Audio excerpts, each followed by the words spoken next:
Hey friends, welcome back to the YouTube channel. If you're new here, my name is Oleg. This is one and only Mr. Bond. We do indeed love watches. Right now, Mr. Bond is concentrated on something off in the distance. I'm not quite sure what. Maybe he thinks something up there is a toy. I don't know. In the meantime, I'm just going to talk about the reasons why I sold my Omega Speedmaster automatic. It is also known as the Speedmaster Reduced. Let's get started. There are 5 reasons why I decided to sell this watch. I promise I didn't plan it that way. I didn't plan 5 reasons why I sold the watch as a title for this video to make it YouTube friendly or whatever. It just happened that way. So the first reason why I decided to sell it was because I needed to free up some cash to buy my Grail watch. If you've been following the channel, you probably already know that I bought a Rolex GMT Master 2 fairly recently, and I needed to sell some pieces from my collection to free up some cash to buy that watch. So that explains why I sold a watch, but it doesn't explain why I sold this watch specifically. I could have chosen any other watch from the collection. So why did I choose Omega Speedmaster Automatic?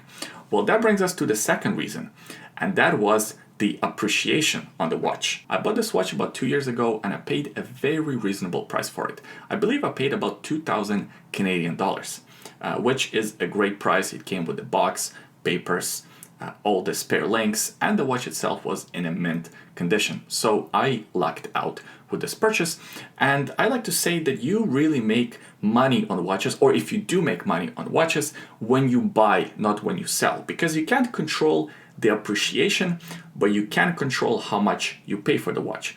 I was very disciplined. I kept on checking eBay, I kept on checking Chrono24. When the right watch came up for the right price, I right away snatched it, and I got a good deal out of it. So when I recently sold the watch, I actually sold it with a pretty good profit. I mean, I didn't make a lot of money, but I did make some money. So that was certainly a factor when choosing which watch to sell. This appreciation on the watch wasn't the determining factor why I sold it. If it weren't for the next 3 reasons, I probably would have kept it even with all the appreciation.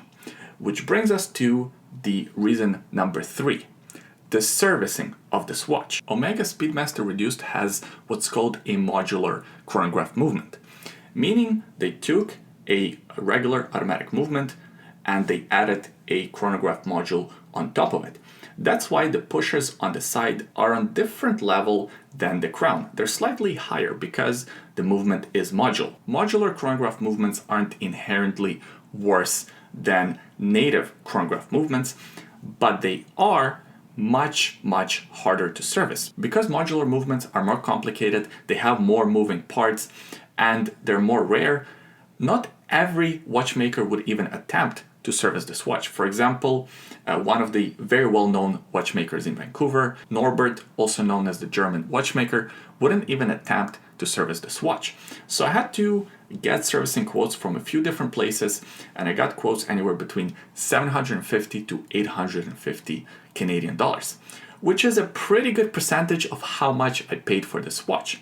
Now, the watch doesn't need servicing right now, but if I kept the watch for the next 2-3 years, I would for sure have to service it maybe next year, maybe within the next 2 years. And if I chose to sell it within the next 2 years, then I would have to still service the watch, because I didn't want to sell somebody a watch that they have to service right away as soon as they get it. I don't know, it doesn't feel right to me.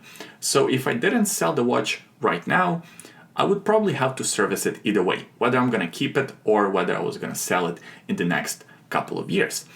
And since the watch also appreciated, if I service the watch, I would actually lose all the appreciation and probably have to add some money to the watch in order to sell it. So effectively, I would lose money on this watch.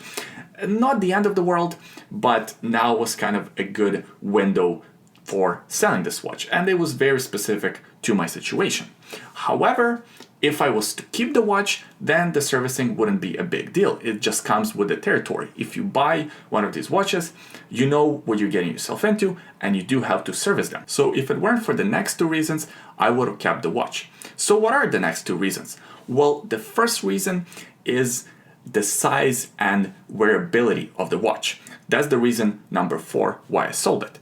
The size of the watch is pretty good. It's 39 millimeters in diameter, and it's kind of my sweet spot go-to watch size. Like for example, the Tudor Black Bay 58 that I'm wearing right now is 39 millimeters in diameter. My Rolex Explorer is 39 millimeters in diameter. And both of these watches wear beautifully. And I don't wish for them to be any larger. However, it's a bit of a different story with Omega Speedmaster Reduced. The diameter wasn't the issue. The issue that I had with wearability of this watch was that lug-to-lug distance.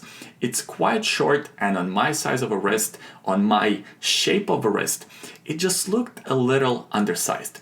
On top of that, it has lug width of only 18 millimeters, which adds to the overall smaller appearance of the watch, and it's harder to find straps for. In my eyes, the watch only looked good on the supplied metal bracelet, which would be fine. The bracelet itself is good, nothing wrong with it, but it is still nice to have that option. It's still nice to switch things up sometimes and put it on a leather strap or put it on a NATO strap.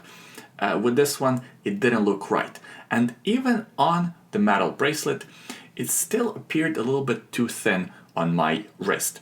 I wish it was 20 millimeters across, then it would look much better. At 18, it just looked a little undersized. And if Omega made this watch only in these proportions, it would be fine. It's something you have to deal with. But that's not the case, is it? There's also the bigger brother, Omega Speedmaster Professional, which I tried on many times, and I believe that watch wears much better on my size of a wrist. Which brings us to point number 5, or the reason number 5 why I sold this watch. I think I'm ready for the upgrade. I made a few videos about Omega Speedmaster Reduced, and in one of the videos I used an analogy of a car, comparing this watch and how it fits in the family of Omega Speedmaster watches. The analogy goes something like this. On one hand, you have Omega Speedmaster Reduced. On the other hand, you have Omega Speedmaster Professional. Both watches are from the same brand. Both watches are chronographs, and both watches are fantastic, and they even look very similar. And this is comparable to sort of the same situation with cars. So let's say you have a Mercedes C-Class. You can have a regular C-Class, or you could have a C-Class AMG. Both cars come from the same manufacturer. Both of them are Mercedes cars.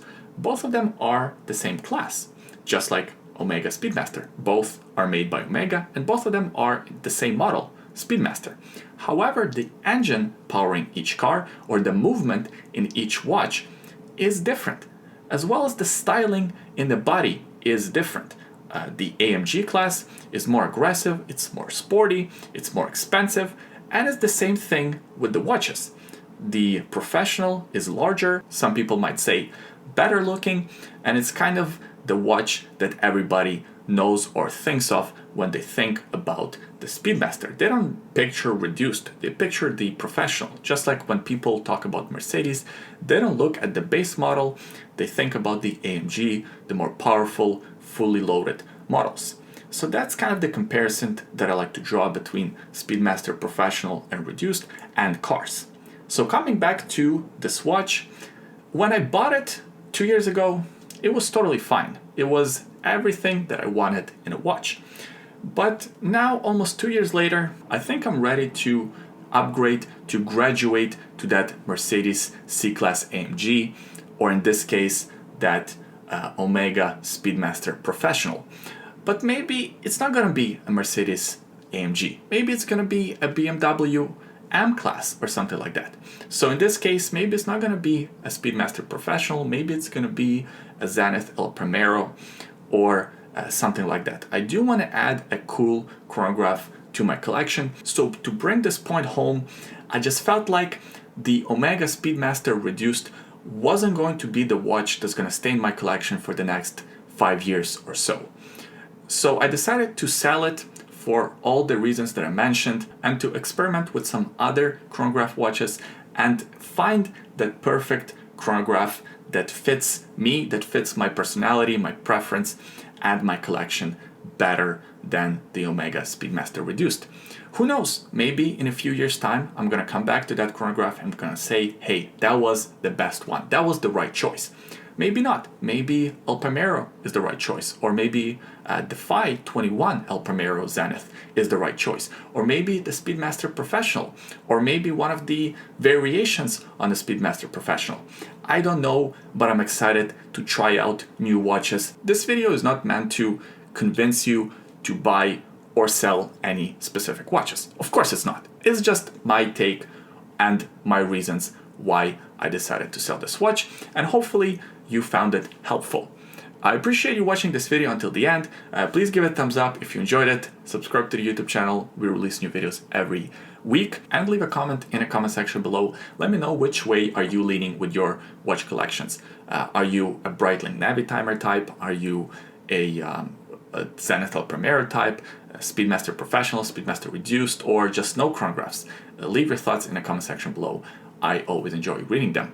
Last thing I'll say is Happy New Year's, guys. I hope that 2021 is going to be a much better year than 2020. 2020 was kind of a pain in the ass, if we're being honest.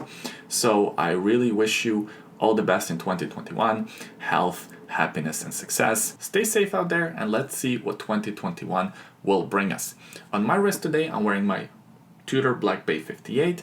Of course, I did a full review of this watch. That video can be found on the YouTube channel. I will also leave it linked in the description below. Also in the description below, there are a few other links. There is a secret link, and there is a link to bondnatostraps.com. Check them out if you're interested. Thanks for watching this video. Hope you enjoyed it. I hope you had fun, and I'll see you guys next time. Happy New Year. Are you even chewing the food? Are you even chewing it? You have the squeakiest chair in the house.